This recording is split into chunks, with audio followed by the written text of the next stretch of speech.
बिस्मिल्लाहिर्रहमानिर्रहीम। अस्सलामु अलैकुम।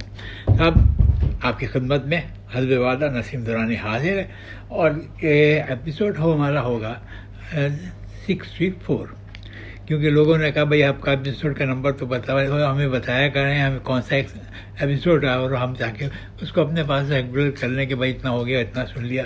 मैंने कहा खुदा का शुक्र है, किसी को ने तो ये कहा कि आप अपना एपिसोड नंबर बता दें। हमने कहा 64, यकीनन 64 है। और इसमें आज का प्रोग्राम जो है वो कुछ सेंसिटिव है और अजीब व गरीब भी है और सेंसिटिव भी है। सब ये सेंसिटिविटी क्या है, क्यों है, कैसी है, ये जब प्रोग्राम होगा तो हम आपको बताते चलेंगे। और काय पे है, ये तो एक राज की बात है कि बताने में मज़ा नहीं आता भाई। हम तो कहते हैं कि बात में पता चले और मुख्तलिफ लोगों की मुख्तलिफ राय हो और फिर उस राय के बाद असल राय का पता चले। अरे ये प्रोग्राम तो उस पर था। खैर साहब, ये है अपना ही प्रोग्राम है, आपका अपना है, मेरा अपना है, जितने दुनिया में हैं उन सबका अपना है। अब ये भी अजब बात कह दी कि जितने दुनिया में है सबका अपना प्रोग्राम है। सब अपने प्रोग्राम से वाकिफ़ तो है नहीं, लेकिन बाद में हो जाएंगे, ये भी हमारी गारंटी। अब हमारा प्रोग्राम है, अपना है, ठीक है, आपका अपना है, आपका प्रोग्राम है, आपका अपना है। सबके अपने अपने हिस्से इस प्रोग्राम में हैं और वो जिसके बारे में है, जब उसको उनके बारे में पता चलेगा तो वो उनकी मर्ज़ी है कि मुस्कुराएं या गुस्सा दिखाएं। हमारे लिए दोनों बेकार हैं। ना हम आताएंगे, ना मोहब्बत से कोई बुलाएगा, ना गुस्से से कोई भगाएगा। अब तो ढीठ हो गए। अब क्या है, कैसा है, ये तो अभी बताते हैं हम आपको।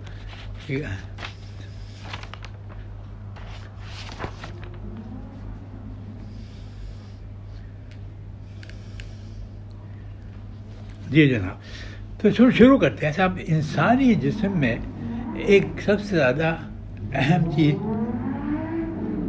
चीज़ क्या होती है? तो आप कहेंगे साहब इंसानी जिस्म में हर चीज़ है, हमें उंगली से लेकर दिल तक और दिल से लेकर सारे अंदर के कोई चीज़ इंसानी जिस्म में नाकारा या एक्सेस नहीं है कि ज़्यादा हो गई है, अब क्या करें। लेकिन सब नपी तुली बाबरा में आपके हरकतों से कम तो हो सकती है, मगर वो चीज़ कम नहीं हो सकती। कम या ना उसमें हमारी इंसानी चीज़ों में कोई इजाफा मुमकिन है। अब आज हम बात करेंगे, बता दें चलो, आज हमारा मौजू कुछ ऐसा है, हम बात करेंगे नाक के ऊपर। मेरी आवाज़ भी थोड़ी सी सुना दी। ये नाक जो है ये बड़ी अजीब व गरीब चीज़ है। इसके कितने रुख है और कितनी बातें फैली हुई हैं, इन सब को समेटना बहुत मुश्किल हो जाएगा, लेकिन जहाँ तक हम समेट सके वो आपको बताते चलेंगे। साहब नाकों की कितनी किस्में हैं ये भी बता देंगे। नाकों के काम क्या है ये भी बता देंगे। नाकों की मिसालें क्या हैं ये भी बता देंगे। नाक किस मौके पे यूज़ की जाती है ये भी बता देंगे सब।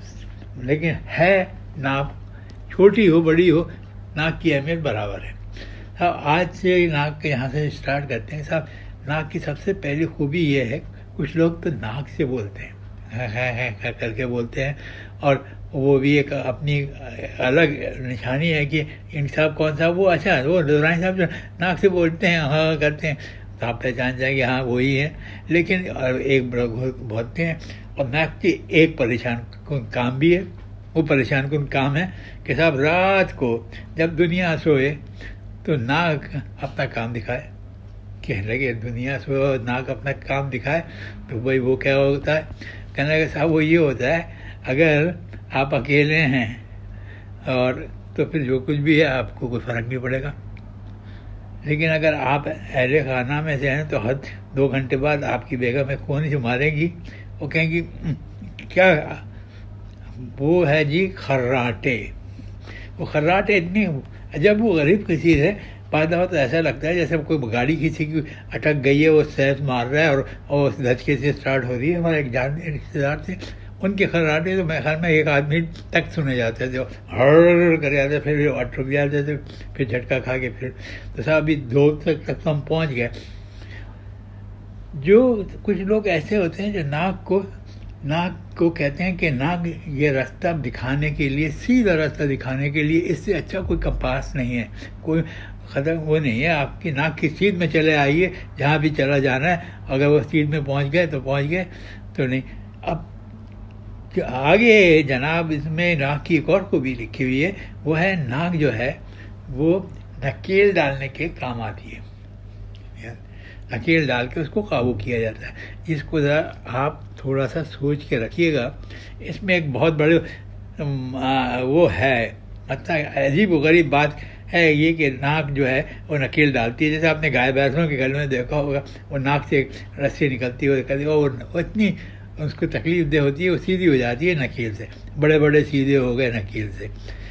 इंसान नाकों की नाक के नाक नहीं नाक की बारे में बाद दफ़ा नाक को घिस घिस कर मिन्नतें करता है, तौबा करता है, नाक को रगड़ रगड़ कर तौबा करता है। नाक में दम आ जाए तो उसके लिए तो और मुश्किल है, तो नाक सीधी रखनी पड़ती है। नाक के लिए कभी गलती हो जाए तो नाक से लकीरें भी खिंचवाई जाती हैं, 1 2 3 4 5 जितने भी, जैसा आपने हरकत की है उस हिसाब से वो वहाँ बैठे हुए वो जो बुजुर्ग है ज़्यादा इसको पकड़ के लो, इससे नाक रगड़ के लकीरें खिंचवाओ। नाक से लकीरें खींचना कोई आसान काम नहीं है। और अगर छोटी नाक हो तो फिर और भी है, बड़ी नाक हो तो उसके टूटने का डर भी होता है। नाक से 3 लकीरें खींचना या 4 खींचना, ये ख़ानदान के साथ आपने जो मजाक किया है, जो उनको बेइज्जती हुई है या किसी भी लोग को, तो वो नाक पे है। और नाक इतनी हसास होती है साहब, इस जैसी हसास चीज़ नहीं देखी, किसी का कुछ बर्दाश्त नहीं किया। या तो वहाँ नाक से आप लकीरें खींच रहे थे जहाँ पे नाक पे मक्खी बैठ ही नहीं सकती, बेचारी बहुत जगह ख़राब हो जाती है। ये कहती है कि यार नाक अपनी नाक पे बैठ तो जाऊँ, इनकी नाक पे बैठ के देखूँ तो सही, अंदर तक झाँकूँ कि ये 2 सुराख जो नाकों पे है इससे क्या होता है कि हवा तो गर्म आ रही है लेकिन नाक में अंदर के क्या है हालात है। तो वो नाक कभी किसी को अपने मक्खी को अपने नाक पे बैठे देना ही पसंद नहीं करती। तो एक तो ये इनकी खुदसरी हो गई नाक की कि मक्खी उनकी नाक पे ना बैठे। वह मक्खी नहीं बैठती तो ना बैठे, लेकिन सवाल तो ये है कि वो बेहुदा हरकतें जो कभी लड़के जवानी अपने ख़ानदान वालों से करते थे, तो वो एक जुमला आता था बगैर इसकी हरकत उन्होंने हमारी नाक कटवा दी। सब कटती तो नहीं, अल्लाह सबको बचाए, लेकिन ये जुमला बड़ा ख़तरनाक होता था। इसकी बेवकूफ़ी ने, इसकी हरकतों ने, इसकी नाअहली ने हमारी नाक कटवा दी, हमारे को कहीं का नहीं छोड़ा। अब कहाँ का छोड़ना चाहते थे, हम छुड़वा देते हैं आपको, ये कौन सी बात है। और एक नाक की अलग किस्म है साहब, वो भी आपको बताते हैं। ये नाक जो होते हैं नाक हम नाक कह जाएंगे, ज़रा सोच समझिएगा। इसको कहते हैं मोम की नाक। एक नाक की एक अलग किस्म है जिसको आमतौर पर मोम की नाक कहते हैं। इससे ये फ़ायदा है, आप जहाँ मतलब जिधर का हो वो उधर तक को ये मुड़ जाती है और टूटती हुई नहीं। अब ये भी है अच्छी बात है कि टूटती भी नहीं और जिस तरफ चाहो मुड़ जाती है। इसी नाक का एक और कंडीशन भी है। अच्छा, नाक को एक भाषा में आप समझें, एक मुहावरे में किसी आदमी को किसी का को हासिल करना हो या ये बताना हो ये हमारे बहुत करीब हैं, तो उसके लिए भी एक मिसाल मौजूद है। अरे मियाँ साहब उनका क्या कहना, वो तो फलाना साहब के नाक के बाल बने हुए, यानी नाक के बाल बने हुए, यानी कि नाक से उन होने के करीब है, वो इतने करीब हो गए हैं कि वो नाक के बाल बने हुए। तो ये भी है नाक की सिफत है साहब, नाक में बाल बन जाते हैं। और बाद दफ़ा नाक को हम तो पिछली दफ़ा नाक से परेशान हो गए थे भाई, नाक को हाथ लगाया, नाक साफ की, एक तो जुकाम नजला, पर नाक लगाया, वो कोई मीटर लगा हुआ था अंदर, छींकों का वो शुरू हो जाती थी, छाँ छाँ छाँ 6 6 8 10 का, चलो भाई चलो छूट गया। फिर आधे घंटे बाद दूसरा स्पेल हो जाता था, जैसे बारिश हो रही है पाकिस्तान में, दुबई के अलावा। खैर बहुत सारे लोग अपनी खौखा नाक, किसी के मसले में पाँव अड़ाना एक मिसाल होती है, लेकिन आजकल नाक भी अड़ाना एक मिसाल हो गया है। खामख़ा लोग अपने नाक ठूस देते हैं सीएम आंसले में। ये नाक और एक मजा, नाक जो है वो साकित है, जो में भी है कहीं नहीं जाती, और चेहरा जो है वो मुतहर्रिक है, इधर भी देखेगा उधर भी देखेगा, और उसका साथ साथ कौन देगा? आंखें तो दिखा रही हैं, नाक भी उधर बोल के देखेगी ये क्या हो रहा है। जहाँ चेहरा जाता है वहाँ नाक भी जाती है, और सिर्फ नाक के साफ करने से अब लोग अपनी में कुछ अजब मफरूज ऐसे हो जाते हैं कि बार बार वो आदत ही पड़ जाती है। हर मिनट पे वो नाक को रगड़ के साफ करते हैं, और कुछ लोग ऐसे हैं जो नाकों का रुख आसमान की तरफ कर देते हैं। अरे भैया ये हमने नहीं देखा, फिर हमें ये नहीं मालूम कि आँखों का रुख नाक की तरफ कैसे होता है। खैर गर्दन से झुका देते होंगे, आप ऊपर देखो मियाँ। डॉक्टर साहब ने भी हमें कई दफ़ा कहा ऊपर देखिए, हमने ऊपर देखा, कहने लगी गर्दन नहीं हिला के आँखों से देखिए। मैंने कहा सर आँखों से कैसे ही तो देख रहे हैं। कह रहे हैं आप गर्दन ठहरा के ऊँचा करके देख रहे हैं, बैठे रहिए नीचे, आँखें घुमा के ऊपर ले जाइए। मैंने कहा साहब ये तो बड़ा मुश्किल है, लेकिन आप कहते हैं कोशिश कर देते हैं, अगर हो गया तो फिर ठीक है, अगर नहीं हुआ तो फिर गर्दन घुमाए बगैर नहीं होगा साहब। हमने कभी ऐसा खेल नहीं खेला जिसमें खाली आँखों को घुसाए। हाँ अगर कोई दाएं बाएं से कोई हो जिसको दिखा कर इशारा करते हैं लोग आँखों से ही, तो वो भी हमें नहीं आता। हमें इशारा करते करते कैसे करते हैं कि इशारा इधर से उधर चले जाओ, उधर से इधर आ जाओ, ये भी हमें नहीं आता। इस मामले में हम बड़े कोरे हैं, कुछ नहीं आता। और अब तो ये कहने को दिल चाहता है ज़मीन पर बोझ भी बन गए हैं, खामखाई के लिए अपने अकल की समझते हैं हम बहुत अक्लमंद हैं, हम बहुत सारे शातिर हैं। ये मगर नाक तो नाक ही है भैया।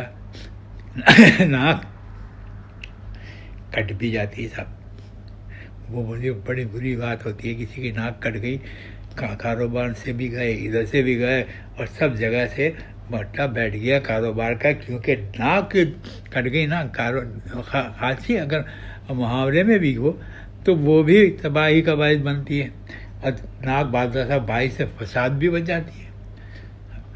अभी 2 आँखें 3 बची हैं, ऐसा लगता है जैसे ठेले पे बैठे हुए कितनी नाकें बच गई। वो नाक एक फल भी तो होता है ना, जिसको नाशपाती कहते हैं, वैसे उसको नाक करके चीरते हैं।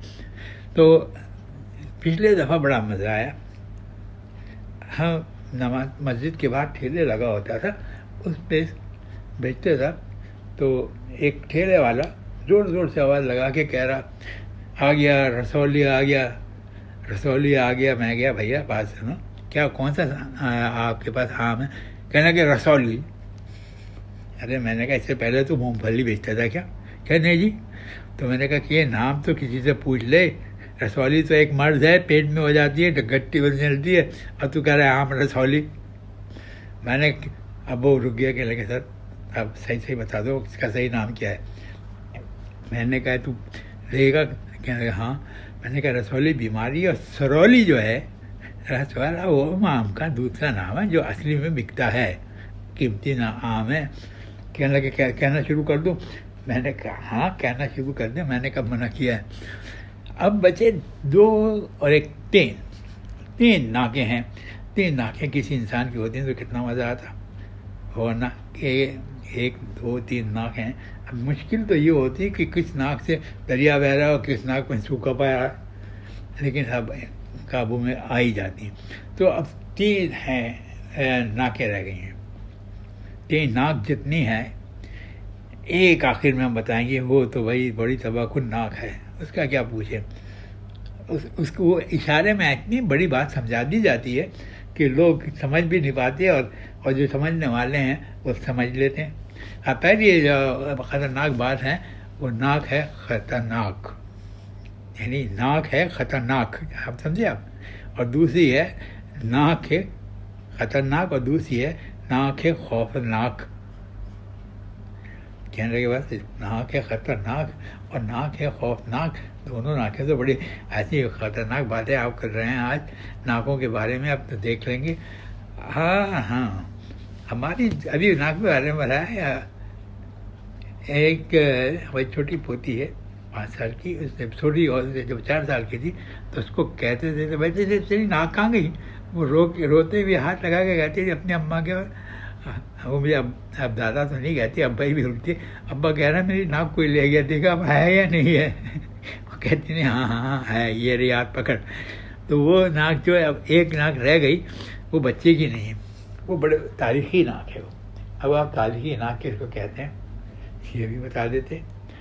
आप पूछते रहिए, हम बताते रहेंगे, हमारा क्या है, हम तो बावले की बड़ हैं। कहना बौरा जो होता है बावला, वो बड़बड़ाता रहता है, ये नाक का वही हिस्सा है। आपने दुल्हन को देखा होगा, आपने ही देख लिया होगा, दूसरों की मत देख लेना, वरना आपके सर में पटावर हो जाएगी। कहने लेकिन नाक देख रहा था दुल्हन की, हमने पकड़ लिया हमारे।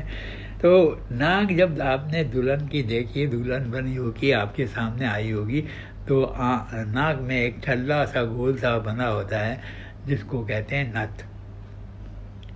सही बस समझे। और वो उसका अंदाज नाक में बिल्कुल ऐसे ही होता है जैसे गाय के नाक में रस्सी डाल के बंद कर देते हैं ताकि भागे थूके ना, और इसको सीधा रखने के लिए ये है। और इसी को रखने के लिए ये इब्तिदा हो जाती है। इब्तिदा शादी में एक रात ही दिन में सुबह करनी, बारात जो घर में आती है उसको नथ पहना दी जाती है कि हिसाब ये है। वो उतर तो जाती है, ये भी शुक्र, वरना तो क्या उतरने के लिए भी, उतारने के लिए भी कोई रस्म होती। तो ये नाक जो दुल्हन को वो पहनाई जाती है, तो वो बड़ी खूबसूरत भी होती है और लगती भी अच्छी है। हम तो ऐसे कह रहे हैं, लगती भी अच्छी है, जैसी 50 नथें हमने देखी और उनमें से कौन सी अच्छी है। अरे भैया एक ही जो है वो भी अच्छी लगती है। और उसको अगर दुल्हन को, आजकल की दुल्हन को ये पता चल जाए कि ये क्यों पहनाई गई है, तो यकीन मानिए वो जोर से उठा के फेंकेगी कि गली में जाके पड़ेगी कि तुम लोगों मुझे क्या समझ रखा है, मेरी नाक पे काबू करके मेरी सारी बातों के वो करते हो ना भी। हाँ ये तो बहुत सारी बातें हो गई, अब कहाँ तक बोलेंगे, कहाँ तक बताएं नाक के बारे में। और अगर ये नाक अच्छी तरह से बड़ी देखी जाए तो बड़ी काम की चीज़ें इतनी। आप सब ईमानदारी से बताइएगा कि इससे पहले आपने नाक की नून अलिफ काफ, नाक की इतनी कभी खूबियाँ सुनी हैं कि इतनी सी चीज़ है, इसके क्या क्या कमालात हैं। और बाद दफ़ा तो एक कहावत है कि कभी कहावत भी याद आ जाएगी, नाक के ऊपर है इश्क और मुश्क छुपाए ना छुपे। इश्क और मुश्क छुपाए, इश्क को तो खैर छोड़िए, मुश्क क्या चीज़ है, ये हिरन के पेट में से निकलते नाफा गया मुश्क कहलाता है। और नाफा मुश्क इतनी खूबसूरत और बड़ी देर पा खुशबू होती है, तो दूर दूर तक जाती है। तो अगर वो नाक नहीं होती तो ये मिसाल ही गलत हो जाती, क्योंकि मुश्क की खुशबू सूंघने की कैफियत जो है वो उसी में है। नाक भी यही वजह से वो साबित हो जाता है यहाँ कुछ गड़बड़ है। अच्छा था, एक आखिर में एक मेडिकल थोड़ा सा भी समझाया जाए, अभी मेडिकल की भी बात हो जाए, किसी की बर्दाश्त बढ़ जाए। वो ये होता है कि गर्मियों में या चोट लगने पर नाक, कहते हैं नाक फूट गई, और वो नाक फूटती कैसे, फटाक कर तो नहीं फूटती भाई साहब, ना धमाका करती है ना शोर करती है। और जो जिसकी नाक फूटती है वो हाथ से लगा के देखता है, फिर रोने लगता है, अगर छोटा हुआ रोने लगता है, बड़ा हुआ तो वो दिखा के जाके भाग के अपने अम्मा को दिखाते हैं, अम्मा ये क्या हुआ, अम्मा का बुला दिया, फलाना जल्दी आओ, इसको इसकी नुस्खे फूट गए, उसको लेटा के इसके सर पे पानी ठंडा डालो, सही हो जाएगा। ये नुस्खा भी बता दिया। खैर साहब, जितनी बातें होनी थी वो तो सब हो गई। नाक फूट गई, नाक ये हो गई, नाक खतरनाक है, नाक अरे क्या क्या हो गया। इसके साथ ही मुझे ये तो ख़त्म करने की इजाज़त दीजिए। और आज तो मेरे ख्याल में आज इतना ही काफ़ी है। आप भी सोचिए, मैं भी सोचूँ। अब ये मुझे कल बता दीजिएगा कि टेलीफोन करके आपने इतनी नाकों का जिक्र किया। हाँ, नाशपाती का भी जिक्र नहीं किया। चलो ओके, इजाज़त दीजिए, अल्लाह हाफिज़।